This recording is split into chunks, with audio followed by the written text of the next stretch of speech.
श्रवण मनन निज ध्यास श्रवण मनन निज ध्यास श्रवण मनन निज ध्यास समाधान साक्षात्कार उन्मनी दास म्हणे जेणे तृतीय प्रत्यय पावसी निवेदने परतरत सजने परतरत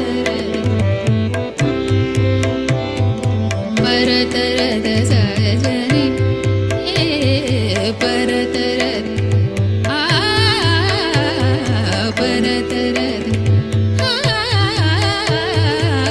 परतरत सजने परतरत सजने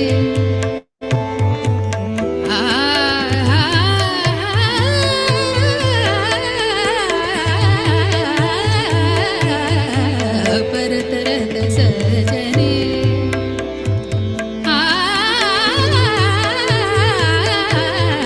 परतरत सजने परतरत सजने परतरत सजने रत सजने रत सजने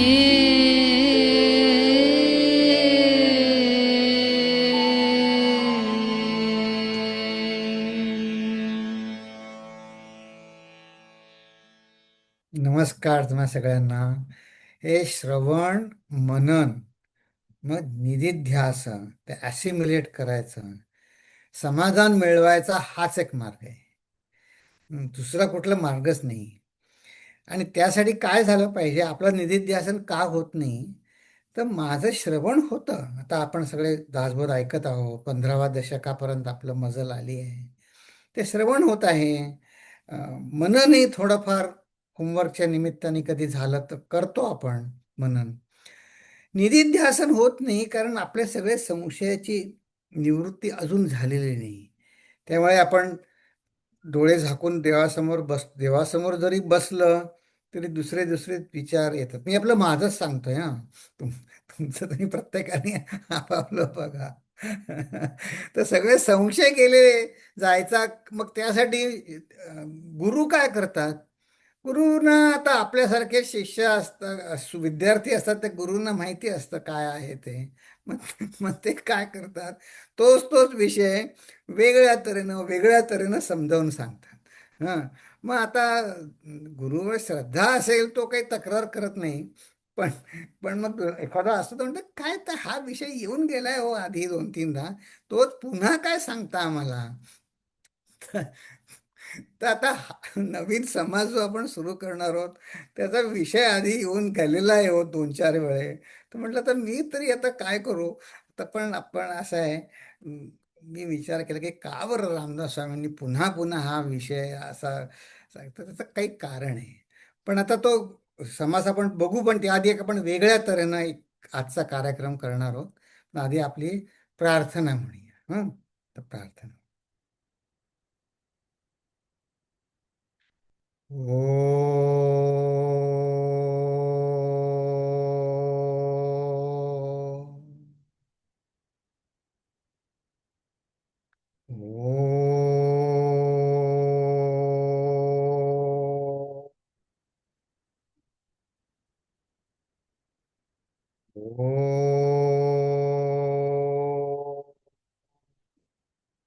ओम श्री गणेशाय नमः. ओम श्री सरस्वत्यै नमः. ओम श्री गुरुभ्यो नमः. शुका सारिखे पूर्ण वैराग्य जाचे, वशिष्ठा परिज्ञान योगेश्वराचे, कवी वाल्मिका सारिखा मान्य ईसा, नमस्कार माझा सद्गुरु रामदासा. नमस्कार माझा सद्गुरु रामदासा. जय जय रघुवीर समर्थ. पुन्हा एकदा तुम्हाला सगळ्यांना नमस्कार. तर आता बघा, आजच्या दिवसाचं काल आणि आज विशेष असं की काल काल तर अमेरिकेमध्ये इथे 30 जून होती ना. तर आपल्या पूज्य गुरुजींचा 75वा वाढदिवस होता काल. हम्म. तर आता त्या निमित्ताने बऱ्याच जणांनी काही वेगवेगळी सेलिब्रेशन त्यांनी आता केलीच. हं. तर म्हटलं आपण काय आपल्याला काय करता येईल. तर असं आहे, गुरुजींपासून शिकण्यासारखं इतकं अनंत अनंत आहे. मला एक खरं उदाहरण घडलेलं साधं सांगतो. हे काही चिन्मय परिवारातलं नाही आहे, पण त्यांनी गुरुजींची काय म्हणायचं कीर्ती कशी सगळीकडे आहे त्याचं मला अगदी कळलं. की ही गोष्ट चिन्मय परिवारातली नाही आहे. पण ते एक जण भेटले होते. ते म्हटले, अरे म्हणे, तुमचे गुरुजी रिटायर झाले. ते आता मला बऱ्याच 4-5 वर्षांनी भेटले. तेव्हा ते म्हणले, अरे म्हणे, तुमचे गुरुजी रिटायर झाले. त्यांनी त्यांचं ग्रेसफुली त्यांचं पद सोडलं. ते आता दुसऱ्या संस्थेमध्ये आहेत, जे ज्यांच्याशी संवाद झाला ते कुठल्या जैन कुठल्या तरी त्यांच्या ह्याच्यामध्ये म्हणे, आमच्याकडे असं नाही. आमच्याकडे म्हणे आमचे महंत अगदी वृद्ध 88-90 वर्ष झालं तरी त्यानंतर ते पद सोडतात. त्याच्या शेवटपर्यंत म्हणे ते पद नाही सोडत. ते म्हणे, तुमचे गुरुजींनी, बाप रे म्हणे, त्यांना हे फार लागतं. कारण असं आहे, आपण संसारी असतो. अ, अ, आपलं सगळं काय म्हणायचं, ह्या जड वस्तूंवर माझं मन सगळं व्यवहार त्यांनी आपण बघत असतो. तर आपल्याला फक्त त्या गुरूंचं झालेला मान सन्मान मोठं त्यांचं फक्त दिसतं, त्यांचं एरवी. हां. पण ते म्हणतात, अरे इतका मान सन्मान असतो त्यांना आणि ते सोडणं कठीण असतं. पण त्यांनी सोडलं. म्हटलं, हो बा, त्यांनी सोडलं आणि ते असं दाखवलं की चला आता रिटायर व्हायला पाहिजे. जे त्यांनी उपदेश करतात ते त्यांनी आचरणात आणून दाखवलं. हम्म. तर आता बघा, त्यांना काही वर्षांपूर्वी पद्मश्री मिळाली. पण चिन्मय परिवारामध्ये आता इथे मृणाल आली आहे, ती गेली होती सेलिब्रेशनला विभूतीमध्ये. तिथं त्यांनी बघा कटाक्षाने तिने सांगितलं, माझ्या पद्मश्रीचा उल्लेख नाही करायचा. त्याचं काही बऱ्याच जणांना माहिती पण नसतं. आता नवीन आहे, त्यांना माहिती नसतं. तर त्या चिन्मय मिशननी एक क्लिप, एक छोटीशी 45 सेकंदाची एक क्लिप त्यांनी रिलीज केली आहे. त्याच्यामध्ये किती अगदी बघा, इतक्या कमी शब्दामध्ये त्यांचा परिचय, इतकं बघा, तुम्हाला आश्चर्य वाटेल की एवढं त्यांनी जगभर कार्य केलं. तर त्यांनी ही जी क्लिप पाठवायला परवानगी दिली, ती किती छोटी क्लिप होती बघा. तुमच्या बाकी काही जणांनी बघितली असेल, पण आता आपण बघूया.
जा, एवढीच क्लिप आहे. जास्ती नाही म्हणले. पण हे जे त्यांचा जो यज्ञ, तो फोटो बघितलात ना, यज्ञ त्यांचं त्यांनी ब्रह्मचारी असताना पहिला यज्ञामध्ये त्यांनी जे केलं. मला गेल्या वेळी जेव्हा मी मुंबईला गेलो होतो काही वर्षांपूर्वी, त्यांच्या गुरुजींच्या पहिल्या यज्ञाचं ज्यांनी जे सोव्हेनियर काढलं होतं ना, मासिक, ते मला मिळालं. हम्म, हम्म. आणि तर ते घेऊन आलो मी. तिथे काय झालं, तिथे त्या बुक स्टोअरनी रद्दी काढली. ते म्हणले, हे सगळे जुने काही जण म्हणून बाहेर रद्दी टाकून ठेवली होती सगळी. नको म्हणलं हे. म्हटलं, ह्यात बघू का मी. मला त्याच्यात अंक मिळाला तो. तर मी घेऊन आलो. एनिवे, तर आता दासबोधासाठी त्या मी आपल्या मनाशी विचार केला की असं आहे,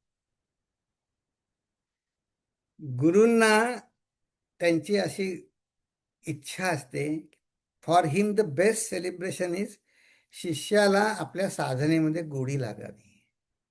ह्याच्या पलीकडे त्यांची आपल्याकडनं काही अपेक्षा नसते. तर म्हटलं आपण दासबोध अभ्यासाचं महत्त्व आपल्याला आहेच, ते आपणच आणखी पटवून घ्यायचं आणि निश्चय करायचा की आपण दासबोधामध्ये, आता आपण दासबोध वाचत आहोत दासबोधामध्ये, तर आपण आज गुरुजींकडनंच दासबोधाचं महत्त्व ऐकायचं का? त्यांच्याचकडनं त्यांच्याच शब्दामध्ये त्यांनी आपल्या वर्गासाठी पाठवलंय, ते आपण बघूया. बघा चला.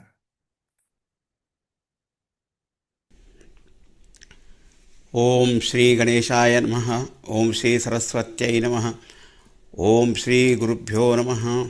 ओम समस्तजनकल्याणे निरतं करुणामयं नमामि चिन्मयं देवं सद्गुरुं ब्रह्मविद्वरं. हरिः ओम. शुकासारिखे पूर्णवैराग्यजाते वसिष्ठा परिज्ञानयोगेश्वराते कवी वाल्मिका सारिखा मान्य ऐसा. नमस्कार माझा सद्गुरु श्री रामदासा. जय जय रघुवीर समर्थ. ग्रंथराज दासबोध हा समर्थ रामदास स्वामींचा उत्कृष्ट असा ग्रंथ आहे.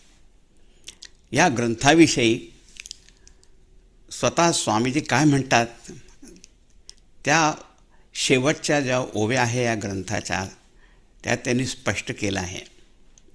ते म्हणतात, भक्ताचेनी स्वाभिमाने कृपा केली दाशरथीने समर्थ कृपेची वचने तो हा दासबोध.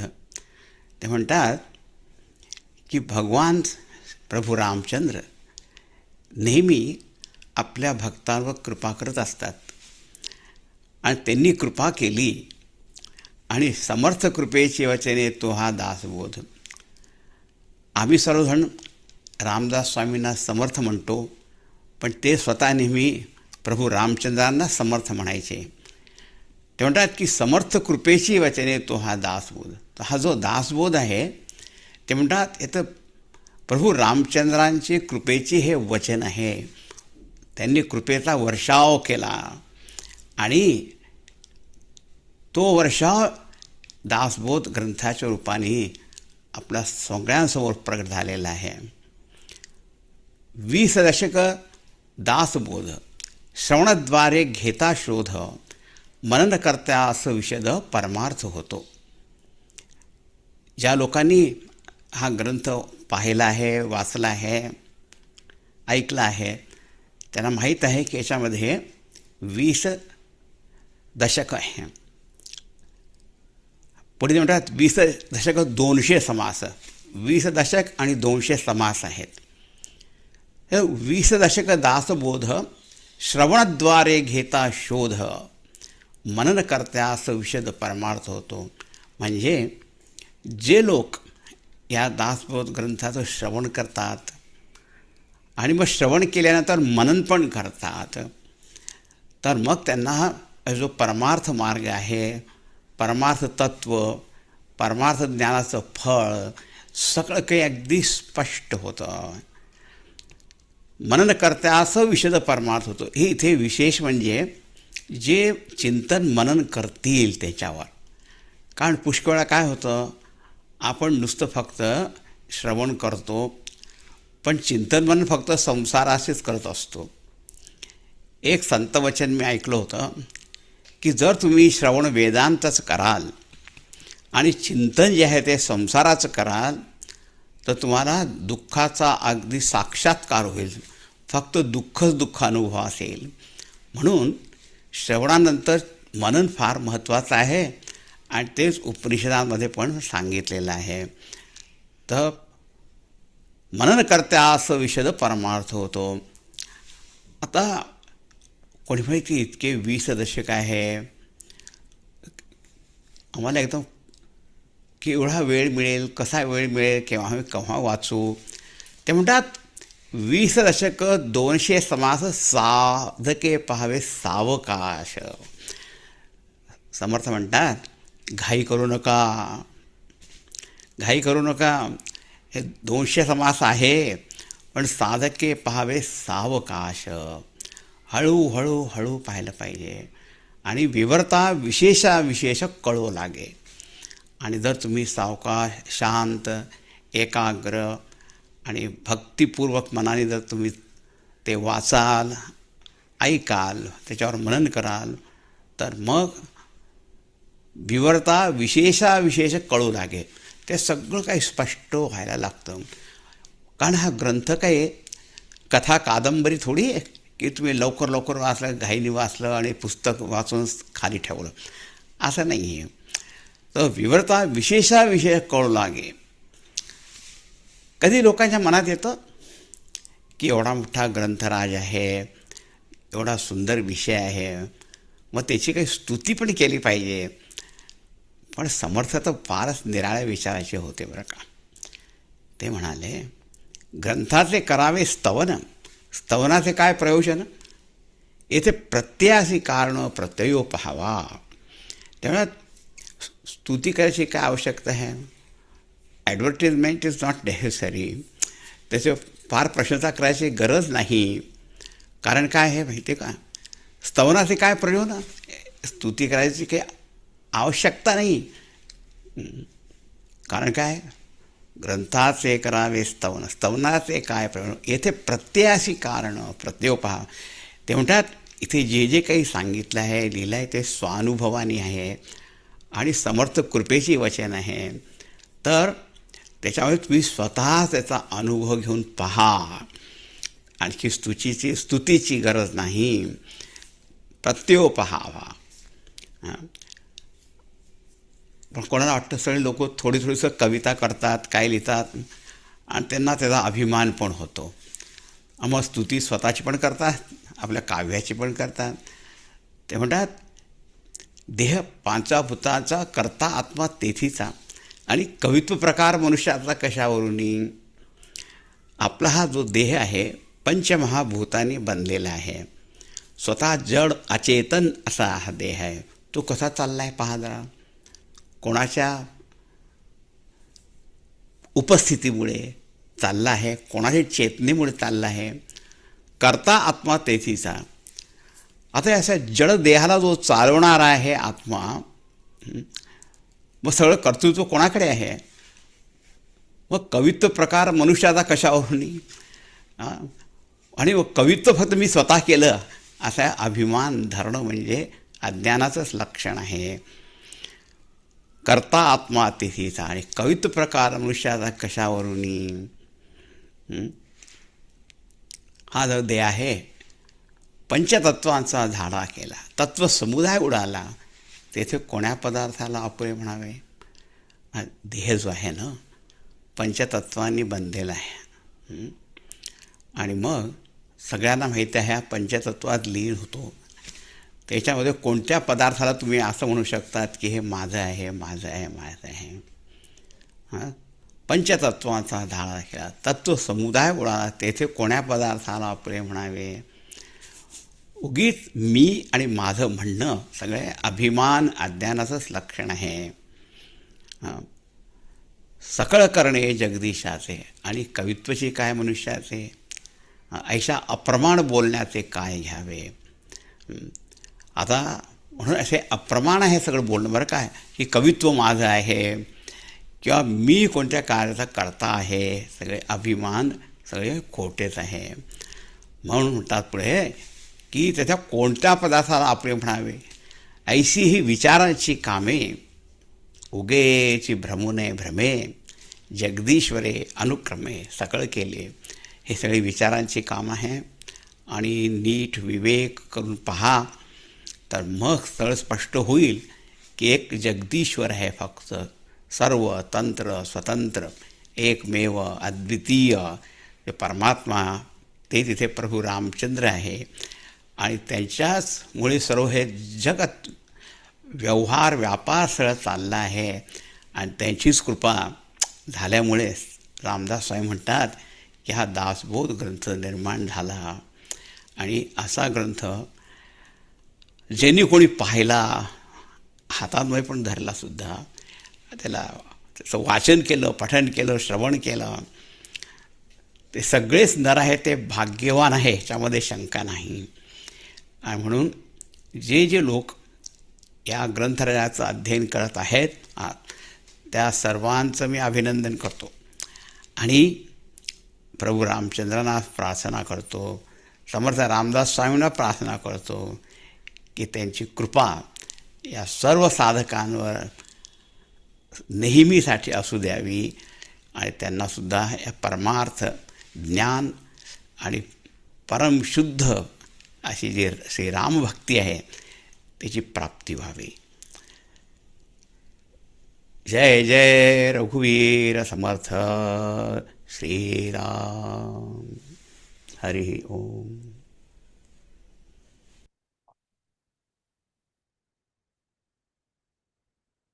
बघा, आपलं भाग्य इतकं थोर की आपल्याला असे गुरुजी मिळाले आहे की हे आता त्यांनी जे म्हटलं ना की पंचभूतांचा पंचभूतांचा झाडा केला, तत्व समुदाय उडाला, तेथे कोण्या पदार्थाला आपुले म्हणावे, ही 20व्या दशकातली 10व्या समासातली अगदी शेवटच्या ओव्यांमधली ही ओवी आहे. पण मी जेव्हा खूप वर्ष झाली त्याला एक गंमत सांगतो.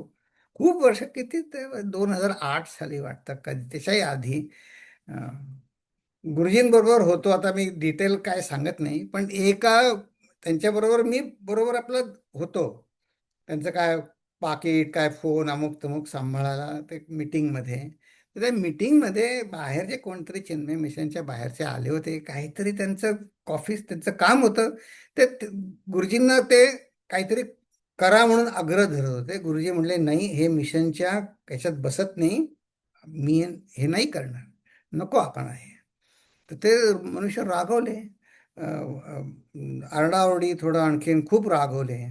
मग ते बाकीचे आणखीन काय झालं, ठीक आहे, ते वातावरण एकदम नरम गरम. आम्ही दोघे, गुरुजी बाहेर पडलो, मी त्यांच्याबरोबर त्यांचं घेऊन बाहेर पडलो. परत येताना मी आपल्याला समजत नाही हो अशा वेळी काय कसं वागायचं. तर आपलं गुरुजींकडे बघितलं तर गुरुजी काही नाही, शांत हसले आणि ही ओवी म्हटली त्यांनी. पंचभूतांचा झाडा केला, तत्व समुदाय उडाला, तेथे कोण्या पदार्थाला आपुले म्हणावे, एवढीच एकच ओवी म्हटली आणि डोळे झाकून बसले. मी घरी आल्यावर म्हटलं, आता मग शोधायचाच दासबोधामध्ये एक ओवी कुठे. ती त्यांची पण कृपा बघा, 20व्या समासात, दशकातल्या 10व्या समासात ही ओवी जेव्हा मला मिळाली, म्हटलं मला दासबोध. पण हे ते बाकीचं माझं जाऊ द्या, मला माझं नाही सांगायचं आहे. त्यांनी ही जी ओवी आहे त्यांना शांतता मिळाली की नाही. हां, त्यांना त्यांच्या दृढ निश्चयावरती त्यांचं जे काय आहे त्याच्यावर त्यांना दृढ राहायसाठी त्यांना श्रद्धा मिळाली. हे मी प्रत्यक्ष डोळ्यांनी बघितलेलं आहे.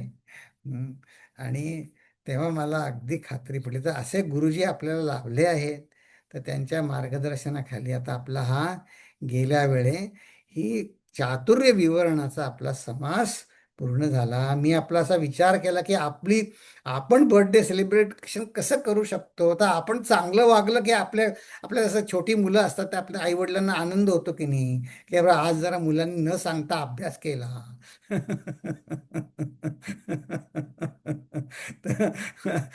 न पाठीमागे जास्ती न लागता दात घासले, चला हुशार आहे, चला नशीब माझं. तसं तसं आपण जर चांगले वागलो, आपण दासबोधाची साधना अभ्यास केला, तर गुरूंना ती गिफ्ट, गुरु आता काय करायचं. तर असे एक प्रश्न आहे की गेल्या वेळच्या ओव्या खूप फास्ट आपण बघितल्या म्हणे, त्याच्यावरचे दृष्टांत बघायला ते असे या जे या चातुर्य लक्षणाच्या अनेक ऑफ कोटेड फेमस ओव्या आपण गेल्या वेळी पाहिल्या. तर त्याचं असं आहे की ज्या काही ओव्या आहेत त्या सकारात्मक आहेत, सकारात्मक निर्देश. काही नकारात्मक आहेत, असं वागू नका, असं वागा, अशा आहेत. तर बघा, 14 पिढ्यांचे पवाडे सांगती ते शहाणे की वेडे. म्हणजे सांगू नका, तुमच्या वडिलांची कीर्ती काय सांगायचं. आपल्याला सुखसमाधान आपण कसे आहोत त्यांनी मिळतं की नाही. हं. तर वडिलांची कीर्ती तर चांगलं आहे, ठीक आहे, पण मी तसं वागलं पाहिजे ना वडिलांच्या कीर्तीप्रमाणे. पण आता कुठे कोणाशी भांडायला जायचं, वादविवाद, ते म्हणले ठीक आहे तुम्ही दुर्लक्ष करा, ऐकत्याने घडे की न घडे ऐसे पहावे. हं. मग दुसरं काय सांगितलं, काही करायला सांगितलं तर म्हणले रेखा थितुकी पुसवून जाते, प्रत्यक्ष प्रत्यया येते, डोळे झाकणे करावी ते काय निमित्त. आता काही जणांचा भविष्यावर विश्वास असतो, काही जणांचा नसतो. मग काही ते भविष्य म्हणजे असं आहे बघा, ते उगीच आपण आधीच काळजी करायला सुरुवात करतो. ते भविष्यामध्ये होईल का नाही काय माहिती नाही, पण जी अगदी समजलं ती रेखा तितकी पुसून जाते हे इतकी खरं आहे की नाही. तर म्हणलं काही दृष्टांत सांगा, काही उदाहरण द्या. तर चला, आता मी तुम्हाला ही रेखा तितकी पुसवून जाते, प्रत्यक्ष प्रत्यया येते, त्याचं आपण उदाहरण बघू. आता बघा, तुम्हाला हे गोंदूजी आणि अलोका मोहोड, तुम्ही नाव ऐकलंय का हे? महाराष्ट्रामध्ये नागपूर जवळ अमरावतीच्या गावी तिकडे एक लोण टाकळी नावाचं गाव आहे. तिथे या अं, अं, गोदूजी आणि आलोकाला एक मुलगा झाला. तर तो मुलगा 9 महिन्याचा असताना गावठी औषधाने ते डोळ्यात काय झालं, तिचे डोळे गेले. ते काय काय कोणी म्हणतात निवडुंगाचा चीक टाकला काहीतरी ते डोळे हे करायला, डोळे गेले त्या मुलाचे. आता बघा हे केवढं आपत्ती आहे की नाही त्या मुलाचं. काय आता बर, एवढंच नाही तर 5व्या वर्षी आई गेली. 5व्या वर्षी आई गेली, तर मग आता दुःख काय कमी आहे का हो. 5व्या वर्षी आई गेली, तर वडिलांनी दुसरं लग्न केलं. मग आता तर घरी छळणूक सुरू झाली. तर घरी छळणूक सुरू झाली, मग त्यातून भर म्हणून काय 11व्या वर्षी वडीलच गेले. आता त्या दुर्दै भगवंत परीक्षा पाहतो म्हणजे कशी. आणि 19व्या वर्षी यांना घर सोडायला लागलं त्यांना. ही कोणाची गोष्ट आहे माहिती आहे का? ही गुलाबराव महाराजांची गोष्ट आहे. हे गुलाबराव महाराजांचं बघा, काही वर्षापूर्वी भारत सरकारने त्यांचा सत्कार केला त्यांचा. तिथे आता अमरावतीला मोठे त्यांच्या नावाने विद्यालय आहे, युनिव्हर्सिटी आहे, काढले त्यांनी, मोठ्या मोठ्या संस्था केल्यात त्यांनी. अंध असून केवळ श्रवणाने अनेक ग्रंथ ऐकले आणि सांगितले सुद्धा. त्यांचं लेखन साहित्य विपुल आहे गुलाबराव महाराजांचं. ज्ञानेश्वरीवरची सगळ्यात छान कॉमेंट्री त्यांची आहे असं म्हणतात, गुलाबराव महाराजांची. तर ही त्यांची रेखा कशी त्यांनी पुसून काढली बघा. आपल्याला शक्य आहे की नाही रेखा तितकी पुसून येते. आपल्याला तक्रार करायला आपल्यावर मुख्य म्हणजे हे एवढं काही अडचण काही नाही आली आहे आपल्यावरती. त्यामध्ये आपण किती सुखी आहोत की नाही. तर तुम्ही म्हणाल हे ठीक आहे, पण काही हे तर तिथं संत महंतांचं मॉडर्नचं तुम्ही उदाहरण दिलं. हो, गुलाबराव महाराजांचं खेडेगावी काही मॉडर्न उदाहरण आहे का? आता असं आहे आपले प्रश्न. आता हे मी लोकांकडनं ऐकलेलं तुम्हाला मी सांगतो की माझ्या मनाने नाही सांगत आहे. तर असे आपले प्रश्न संपत नाही. पण असं आहे भगवंताच्या कृपेने आपल्याला ओळख त्याची, त्याचे पण पुरावे आहे. तर आज मी तुम्हाला एका एकाची ओळख करून देतो. त्यात प्रारब्ध आणि प्रयत्न, रेखा तितकी पुसून जातेवर चर्चा चालली ना आपली. प्रारब्ध आणि प्रयत्न. आणि आत्ताच गुरुजींनी सांगितलं श्रवण करा, श्रवणद्वारे घेता बोध, मनन करत्यास विशद परमार्थ होतो. श्रवण नीट व्हायला पाहिजे. मग श्रवण ऐकायचं कसं, का, म्हणजे उद्देश काय आणि कसं ऐकायचं, कुठल्या भूमिकेतनं ऐकायचं, याचं एक सुंदर विवेचन आहे बघा. तुम्हाला सेब्रिये टिंबरकेन नाव ऐकलंय का तुम्ही? बघा या मुलीचं बघा कसं आहे. हं, ही ही मुलगी तिच्या वयाच्या 9व्या वर्षी, ही जर्मनीतली मुलगी आहे, ती हळूहळू तिला अंधत्व यायला लागलं.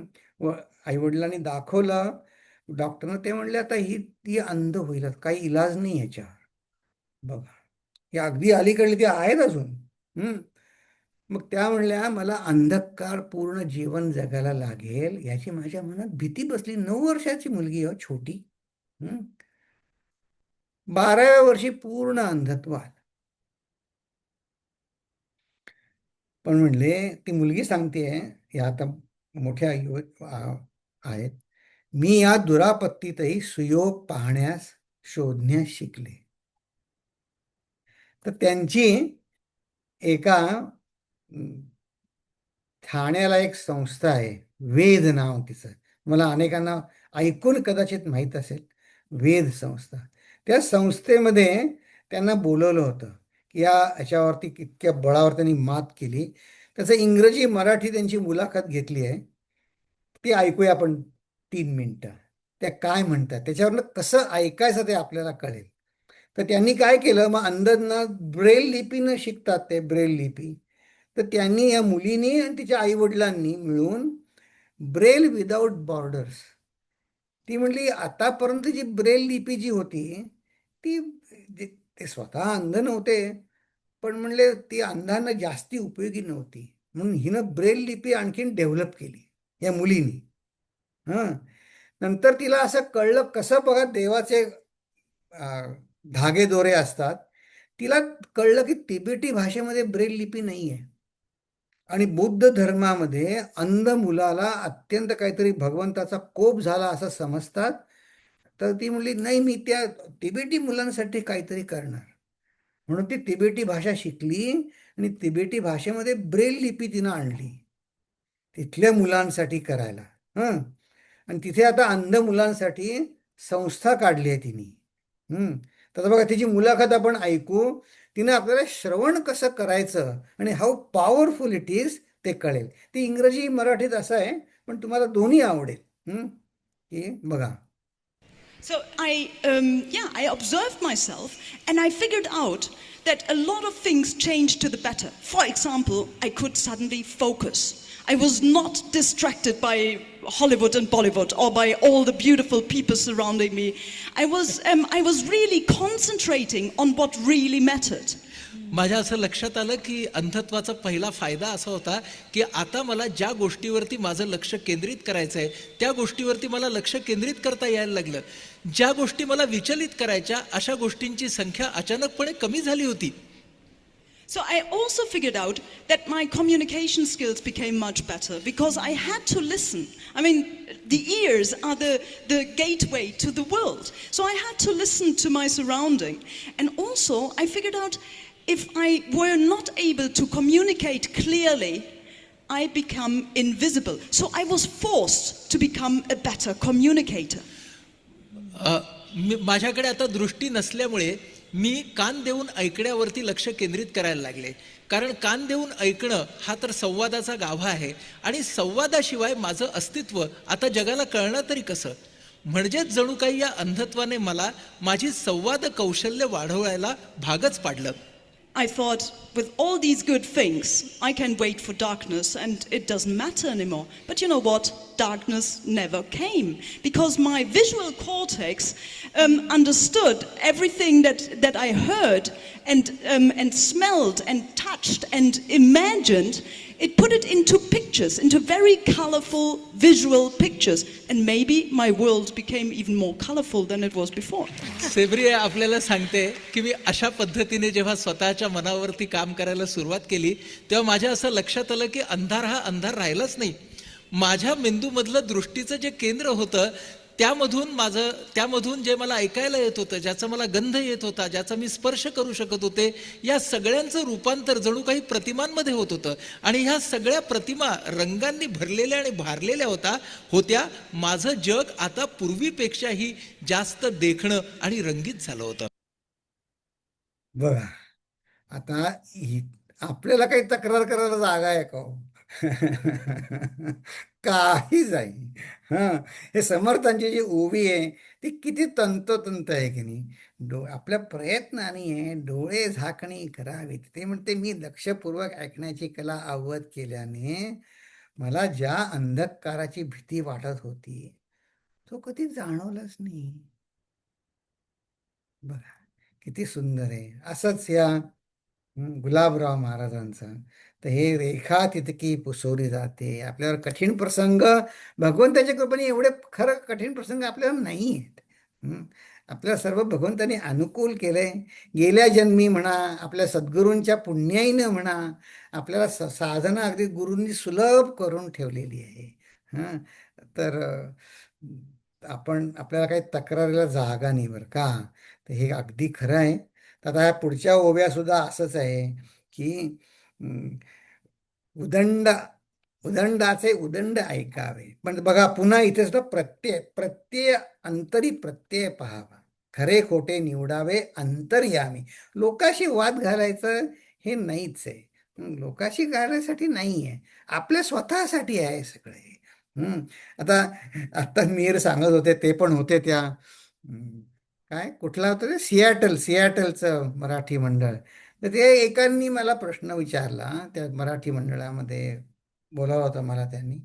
ते म्हणले दासबोध वगैरे ठीक आहे म्हणले, पण मला ते शंकराचार्यांचं म्हणले जास्त आवडतं.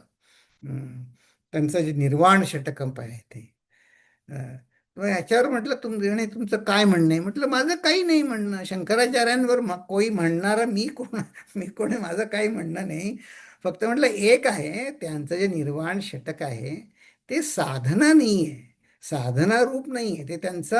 त्यांची त्या शंकराचार्यांना जो प्रत्यय आला की मी मन नाही, मी बुद्धी नाही, असं ते ते त्या काव्यरूपाने त्यांनी सांगितलं. मनोबुद्धी हंकार चित्तानी ना, त्याचा जप नाही करायचा आहे, त्यांना आलेले प्रत्यय ते सांगतायत. आपण ते स्तोत्र पाठ करून आपलं तसं होईल असं नाही. ते आपल्याला त्या बेबी स्टेप ज्या आहेत त्या दासबोधामध्ये आहेत त्याप्रमाणेच आपण गेलं पाहिजे. त्या म्हणले नाही म्हणे, इथल्या वेस्टर्न ऑडियन्सला समजावून सांगायला मला शंकराचार्य आवडतात.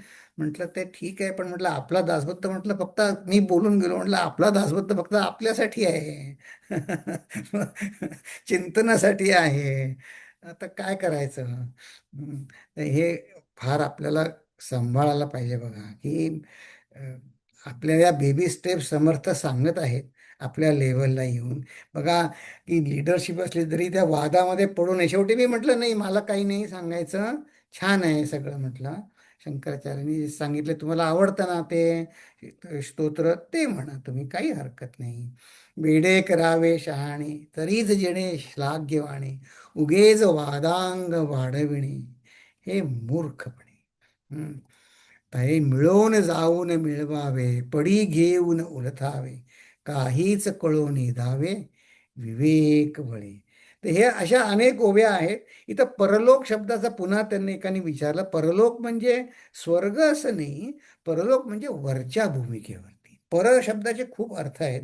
लोक शब्दाचे, लोक म्हणजे अनुभवाचा विश्व, आपण त्याला म्हणतो ना अनुभव विश्व. आता समजा तुमच्यापैकी कोणाला आता काय क्रिकेट खेळ आवडत, आता क्रिकेट खेळ पॉप्युलर आहे म्हणून सगळ्यांना आवडतो असं नाही. आता त्याला शिक्षा आहे की नाही हो, ज्याला क्रिकेट खेळ आवडत नाही त्याला सांगितलं नाही तू इथे बसून ते पाहिलंच पाहिजेस क्रिकेट. आता ते त्या क्रिकेटचं विश्व एक वेगळं आहे. त्याला ज्याला आनंद येतो क्रिकेटच्या विश्वात त्यांना आनंद आहे, बाकीच्यांना ते कष्ट आहेत. तर हे जे आनंदाचा लोक जो आहे ना, म्हणजे एक विश्व, एक अंडरस्टँडिंग, लेवल ऑफ अंडरस्टँडिंग, हे वरच्या लेवलवर जास्त आनंद आहे. तर म्हणले धके चपेटे सोसावे, नीच शब्द सहात जावे, प्रस्तावोन परावे आपले होते. मला त्या आश्रमातल्या त्या ब्रह्मचार्यांनी सांगितलेले शब्द माझ्या अजून कानात घुमतायत बघा. ते स्वामी आहेत आता ते, पण ते काय म्हणले, म्हणे अरविंद तू तू म्हणे चिन्मय मिशनमध्ये आहे, आमच्या संस्थेत ते असंच असं असं तसंच असेल म्हणे तुमच्याकडे, पण लोकांना आश्रमामध्ये भगवे कपडे घातलेला किंवा जे कुठले पांढरे पिवळे कपडे घातलेला मनुष्य ज्ञान ऐकण्यासाठी नको असतो. त्यांना फक्त तो त्यांची सुखदुःख चुका पदरात घालण्यासाठी तो एक मनुष्य, एक भोज्या म्हणून तिथे पाहिजे असतो. की आम्ही कसेही वागू, तुम्ही आम्हाला नावं नाही ठेवायची, आम्हाला सूचना नाही द्यायच्या, आम्हाला काही सांगायचं नाही. यासाठी पण एक तर तिथे तर मुकाट्याने काम करणारा एक त्यांना मनुष्य तिथे पाहिजे असतो, म्हणून तिथे आहे. तर असतो त्याचं ज्ञान वगैरे म्हणले आजकाल त्यामुळे यूट्यूबवर सगळीकडे उपलब्ध आहे. त्यांना ते ज्ञान ऐकायचंच नसतं, त्यांना ते नकोच असतं. फक्त त्यांना कुठला मनुष्य म्हणे पॉप्युलर असतो की तो त्यांच्या चुका दाखवून देत नाही, असा मनुष्य त्यांना खूप आवडतो म्हणले. खरं आहे, खरं आहे. कोणाच्या चुका काही करायचं नाही. ते या ओवीचं ते मी घरी या ओवीचं ते भाषांतर ते त्यांचा प्रत्यय आहे बघा. धकेच पेटे सोसावे, नीच शब्द सहात जावे, प्रस्तावून परावे, आपुले होती. हा. तर म्हणले प्रसंग जाणोनी बोलावे, जाणपण काहीच न घ्यावे, लीनता धरून जावे जेथे तेथे. हं? तर हे असा जो मनुष्य आहे तो भूमंडळी सकळास मान्य, तो म्हणू नये सामान्य, कित्येक लोक अनन्य तया पुरुषाशी, त्या पुरुषाच्या चरणी त्यांनी मला काहीतरी काम सांगावं, असं उलट उलट असतं की आम्हाला काही काम सांगा तुम्ही, आम्ही करतो. त्यांच्या अशी ही चातुर्याची लक्षणाने हा दिग्विजय म्हणजे गुरूंचं काम आपल्या हातनं जास्ती होतं. असा हा समास, हा 6वा समास इथे संपला चातुर्य विवरणाचा. आता आपण हा पुढचा जो समास आहे की स्थूल सूक्ष्म विश्वातील या 2 शक्तींचा ते सांगणारा, हे मी म्हणत होतो की हा विषय आधी एकदा येऊन गेला आहे. तर आता असं आहे, पण आता आलेलाच विषय पुन्हा करायचं, तर आपण आता असं करू की आपण आता आता आज 10-15 मिनिटं उरली, तर आधी फक्त पहिला भाग आपण आधी विषयाची फोड बघू. की या ओव्यांची फोड बघू की हा स्थूल आणि सूक्ष्म हा विश्वातील हे जे विश्व आहेत त्यातील 2 शक्ती आहेत. आपल्याला कुठल्याही शक्तीला नाकारायचं नाही बघा. दोन्ही शक्ती आहेत, त्याच्यामध्ये समन्वय बघायचा. मग समन्वय बघायचं हे कसं की मूळ माया आणि तिची ओळख आणि तिचे कार्य हे सांगणाऱ्या पहिल्या 4 ओव्या ते आपल्याला आठवण करून देतात की आपला उद्देश काय, आपली चर्चेचं कार्य, आपली क्षेत्र काय, आपल्या चर्चेचा काय विषय आहे. आणि नंतर हे मूळ माया आणि त्याची ओळख, तिचं कार्य समजण्यासाठी पुन्हा एकदा समर्थ वनस्पती आणि वेल यांचं रूपक देतात. एवढं काही मला आपलं असं वाटलं, समर्थांचा बराच काळ वनामध्ये वनश्रीमध्ये गेला असणार, त्यांना आजूबाजूला वनस्पती आणि वेल यांचं रूपक ते सांगत आहेत हे पटण्यासाठी, मूळ माया काय आहे ते. आणि त्यानंतर मात्र जीवाचं कार्य आणि मर्यादा हे सांगणाऱ्या या 19 ते 27 ह्या ओव्या आहेत. आणि त्यानंतर या विचारांचं सामर्थ्य. मग आता हे पहिले जे तीन तीन सेक्शन झाले, 3 विषय झाले, ते आता आहेत, त्यांच्याशी काही वाद घालता येत नाही, त्यात बदल पण काही करायचं कारण नाही. हे विश्व जसं आहे तसं आहे. पण हे आपल्याला या विश्वामध्ये म्हणजे स्थूल सृष्टीमध्ये आणि सूक्ष्म सृष्टीमध्ये हे माधुर्य आपल्याला राखून आपलं जीवन आपलं सुलभ करायचं आहे. तर हे विचाराने शक्य आहे की नाही, हे विचाराने शक्य आहे. आणि त्या विचार करणं आपल्या हातात आहे. तर विचार म्हणजे योग्य दिशेने विचार कसा करायचा त्याला विवेक म्हणतात.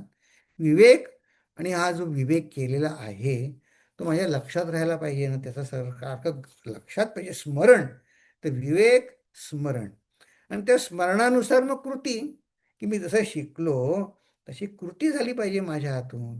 आणि मग असं झालं की मुक्ती मिळेलच.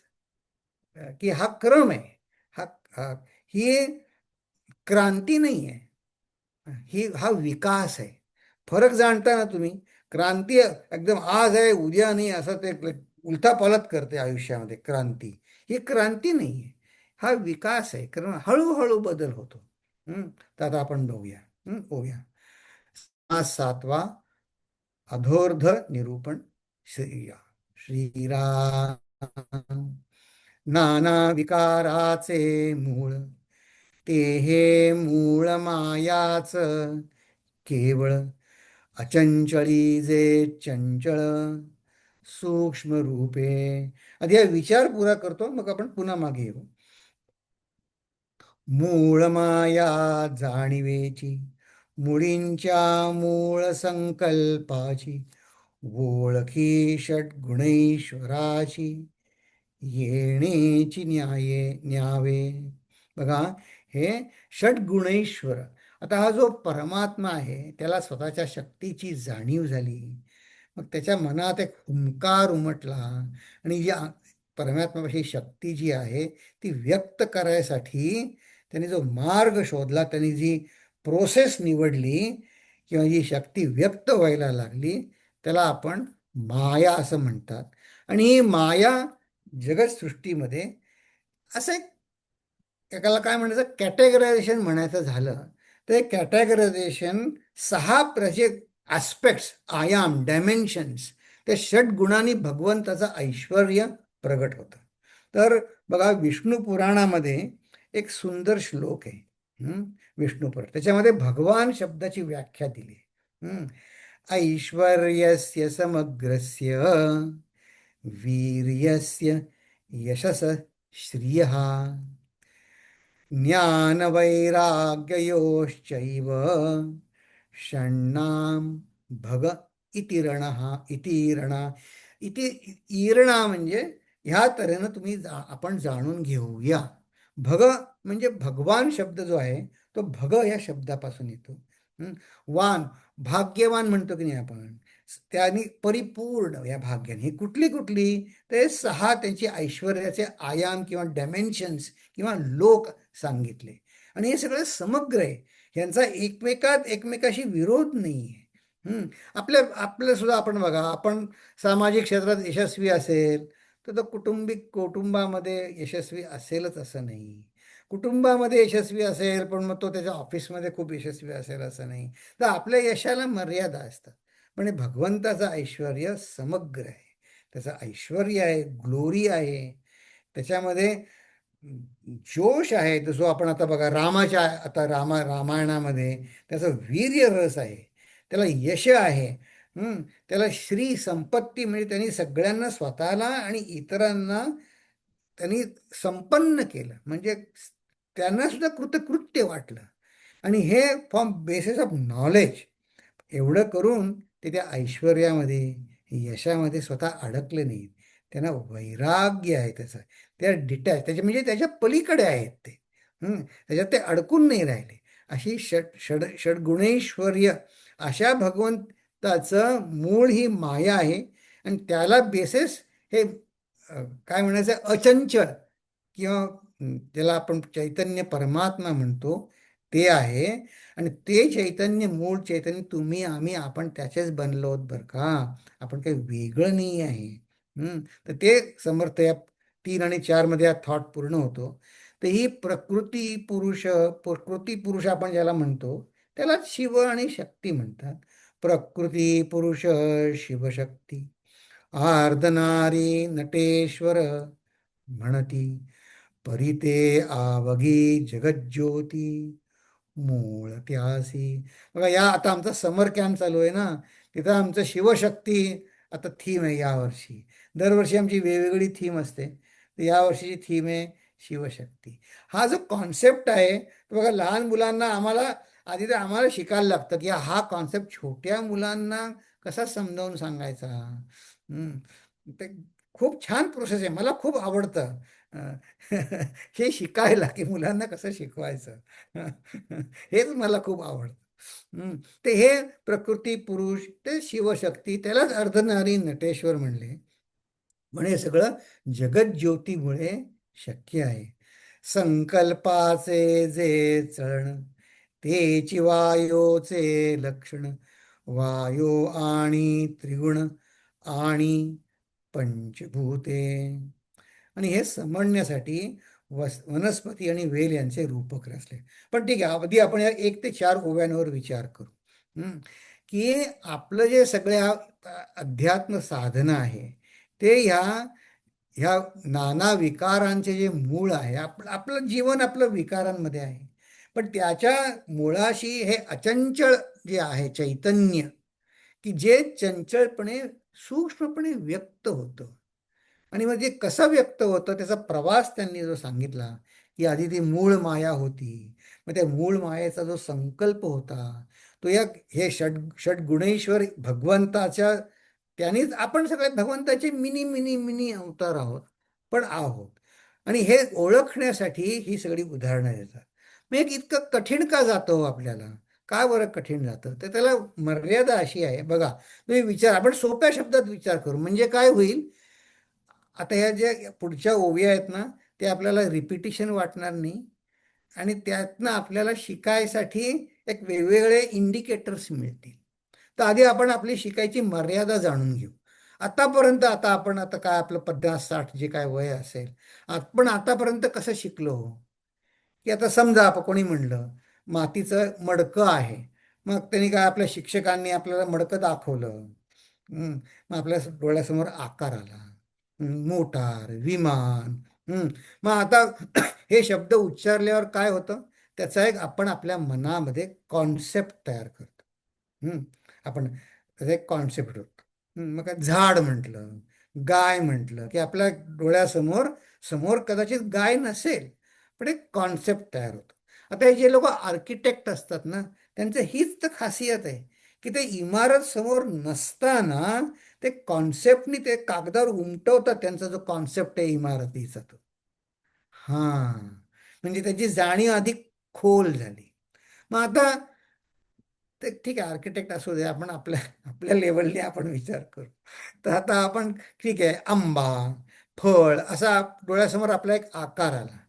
पण आता जर असं मी म्हटलं की आता आपण असा विचार करू की क्षमा, दया, प्रेम, तर आपल्या डोळ्यासमोर काही कॉन्सेप्ट येत नाही. हम्म. त्यामुळे आता हे तर आपण आता या मुलांना आम्ही शिवशक्ती सांगतो किंवा प्रकृती आणि गुण सांगतो, परमात्मा ते सांगतो, व्हॅल्यूज अँड व्हॅल्युएबल्स.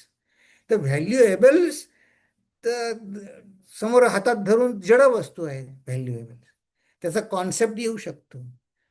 पण व्हॅल्यूजचा कॉन्सेप्ट काय होणार? So we have to become that value. त्याचा कॉन्सेप्ट आपल्याला नीट होण्यासाठी I need to become that. तर कोणी म्हटलं शांत, प्रेमळ, की कोणी म्हणेल मला माझी आई आठवते. हं, की असं ते ते मूर्तिमंत, पण प्रेमळपणा व्यक्त करण्यासाठी शरीर धारण करायला पाहिजे की नाही? हां, ते व्यवहारात उतरलं पाहिजे की नाही? हं. तर आपल्या समजण्याला या मर्यादा आहेत. म्हणून ईश्वर म्हणा, ब्रह्म म्हणा, आपल्या डोळ्यासमोर येत नाही. मग ईश्वराला आपल्या डोळ्यासमोर येण्यासाठी काय केलं? काय श्रीरामाचा अवतार म्हटलं. पण त्याला सुद्धा मर्यादा आहेत. त्याचं एक गमतीचं उदाहरण सांगतो आणि मग आपण थांबू. आता आम्ही शिकायला होतो कधी पहिला, तर तिथे अनेक होते. आता बंगालमधनं लोक आले होते, आसाममधनं, कुठे कुठे लोक होते. आता बघा आपला भारत देश इतका विविध आहे, त्याच्यामध्ये आता तिथे मग श्रीरामाची एक मूर्ती आणली होती, राम सीता परिवार. मग आता सीतेची जी मूर्ती होती, आता ती जी मूर्ती आणली होती ती कोल्हापूरहून आणली होती. तर त्याच्यामध्ये सीतामाईंनी नऊवारी साडी नेसली. ठीक आहे, हरकत नाही. तर तर ते आसाम बंगालमधले 3 ब्रह्मचारी होते. ते जेव्हा रामायण सुरू केलं 6-7 महिन्यांनी नंतर सुरू झालं रामायण. ते ठेवली ते ठेवलं राम परिवार. तर एक जण म्हणला, ह्या म्हणे ह्या काय सीता आहे, मला नाही आवडत हे. म्हटलं अरे त्याच्यात काय आवडायचं आहे? हे काय म्हणे, अशी नाही साडी, बंगाली पद्धतीनं साडी नेसली त्या सीतामाई असतात. आता ह्यानी काय झालं? आता बघा तो किती प्रामाणिक, खरं तर प्रामाणिक साधक, तो त्याचं सर्व सोडून तो शिकायला आला. पण त्या मर्यादा झाली की नाही त्याच्या विचारांमध्ये, की त्यांनी त्या साडीवरनं ठरवलं मला. अरे म्हणतो तो आता त्यांना नाही म्हटलं मी, कारण माझी तर लायकी नाही. म्हटलं आपण त्या विचारांच्या पलीकडे जायला पाहिजे की नाही. मी साडीच्या पलीकडे जाऊन मी ही मूळ माया सीतामाई त्यांना ओळखलं पाहिजे की नाही. हा.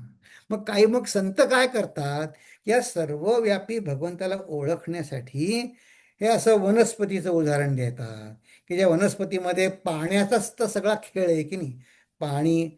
तर त्याचा खेळ ते आता बघायला आपल्याला ते शिकवतात.